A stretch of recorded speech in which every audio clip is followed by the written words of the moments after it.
আগামী 2 থেকে 3 দিন পর বাংলাদেশের প্রত্যেকটা অফিসিয়াল স্মার্টফোনে 2 থেকে 10,000 টাকা দাম বাড়তে যাচ্ছে এবং সরকার যদি সঠিক সিদ্ধান্ত না নেয় তাহলে বাংলাদেশের মেজরিটি নিম্নবিত্ত এবং মধ্যবিত্ত পরিবারের কনজিউমাররা ক্ষতিগ্রস্ত হবে। এবং আজকে সারাদিনে এরকম কয়েকটা নিউজ দেখার পরে আমার কাছে মনে হইলো যে ডেফিনেটলি এই ব্যাপারটা নিয়ে আমাদের কথা বলা উচিত, আমাদের অ্যাটলিস্ট জানা উচিত যে স্মার্টফোন মার্কেটে কি হইতে যাচ্ছে। দেশের ডিজিটাল যুগ যেটা আমরা বলি, সেই ডিজিটাল সময়ে এসে 2026 সালে এসে আমাদের যে পরিস্থিতির সম্মুখীন হইতে হবে তাতে অবশ্যই আমার মনে হয় যে সরকারের সঠিক সিদ্ধান্তটা নেওয়া উচিত। চলেন বিস্তারিত একটু বলি ঘটনাটা কি ঘটতে যাচ্ছে। আগামী 1 জুলাই থেকে বাংলাদেশে আমদানিকৃত যেসব স্মার্টফোন আছে সেই স্মার্টফোনে ভ্যাট ট্যাক্স সবকিছু মিলিয়ে 64.25% হয়ে যাবে। এর আগে ছিল 43.43%। তবে এই মূল অ্যামাউন্টটা ছিল 64.25%। সেটা ছিল হলো গত যে ডক্টর ইউনূসের সরকার ছিল সেই আমলে, এবং তারপরে তিনি বাংলাদেশের যে আমদানিকৃত স্মার্টফোন আছে সেইটার ভ্যাট ট্যাক্স কমিয়ে ফাইনালি এসেছিল 43.43%, যেখানে 20 থেকে 25% ভ্যাট ট্যাক্স কম ছিল। এবং এইটার সুফল কিন্তু আমাদের দেশের মানুষ অফিসিয়াল মার্কেটে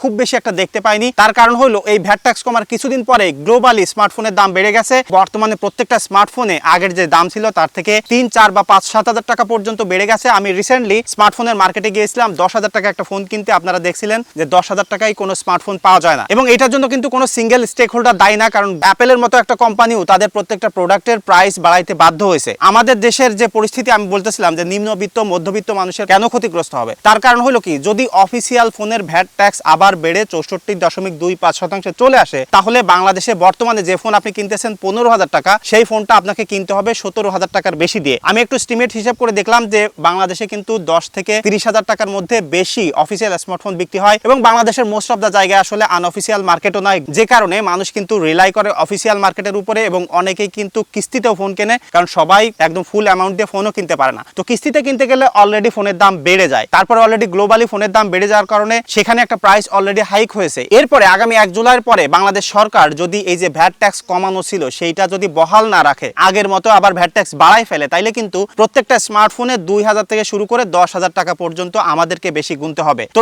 এটার জন্য ক্ষতিগ্রস্ত হবে যারা মূলত অফিসিয়াল ফোন কিনতে চাইবে তাদের জন্য, যারা কিস্তিতে ফোন কিনবে, যারা গরিব মানুষ, যারা আসলে কষ্ট করে টাকা পয়সা জোগাড় করে ফোন কিনতেছে, তাদের জন্য কিন্তু এই অ্যামাউন্টটা অনেক বড় একটা অ্যামাউন্ট। এখন সরকার করতেছে, সরকারের অবশ্যই তাদের যেসব স্টেক হোল্ডার আছে, যারা এসব নীতি নির্ধারক আছে, তারা অনেক বুঝে অনেক জেনে শুনে করতেছে। বাট অ্যাজ এ কনজিউমার হিসেবে, অ্যাজ এ কন্টেন্ট ক্রিয়েটর হিসেবে ফিল্ড পর্যায়ে দেখতেছি যে স্মার্টফোনের দাম যে পরিমাণে বাড়ছে তাতে অল্প দামে অলরেডি মার্কেটে ফোন পাওয়া যাচ্ছে না। সেই জায়গায় যদি আরো 2-3 হাজার টাকা প্রত্যেকটা ফোনের দাম বেড়ে যায়, তারপরে যারা কিস্তিতে নিচ্ছে তাদের কিন্তু আরো একটা এক্সট্রা অ্যামাউন্ট পে করতে হচ্ছে। বাংলাদেশে আসলে স্মার্টফোন কেনার রীতিমতো একটা অসম্ভব কাজ হয়ে যাবে মোস্ট অফ দা নিম্নবিত্ত মধ্যবিত্ত পরিবারের কারণে। সরকার চাইতেছে কি আমি জানি না, বাট এই যে বর্তমান সময়টা চলতেছে এই সময়ে স্মার্টফোন কিন্তু আমাদের একটা বিলাসিতা পণ্য, ব্যাপারটা এরকমই না। আমাদের যারা কনজিউমার আছে তারা মোস্ট অফ দা মানুষ দেখা যায় যে অফিসিয়াল কাজকর্ম, পড়াশোনার জন্য বর্তমানে স্মার্টফোনের প্রয়োজন হয়, এবং শুধুমাত্র যে টিকটক, ফেসবুক, ইউটিউবের কারণেই ফোন ব্যবহার করা হয় তা কিন্তু নয়। অনেক গ্রামের মানুষ আছে, অনেক গ্রামের পোলাপাইন যাদেরকে আমি দেখছি যারা কিন্তু এই স্মার্টফোন দিয়ে টাকাও ইনকাম করতেছে, আবার অনেকের পড়াশোনার জন্য এই কাজে লাগতেছে। এই ব্যাপারটা সাবজেক্টিভ হইলেও আমি বলবো যে বর্তমান সময়ে যদি কেউ চিন্তা করে এই টেক প্রোডাক্ট মানুষের কাছে অ্যাভেলেবিলিটি হতে দিব না,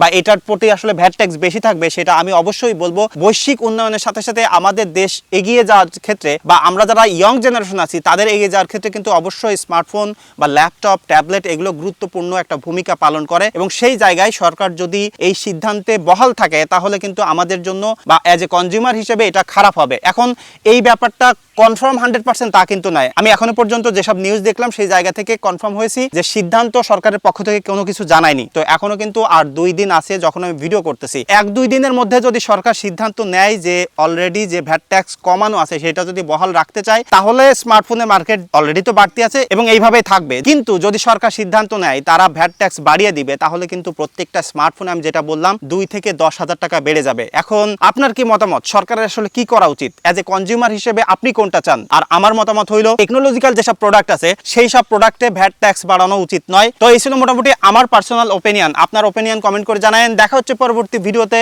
ধন্যবাদ সবাইকে।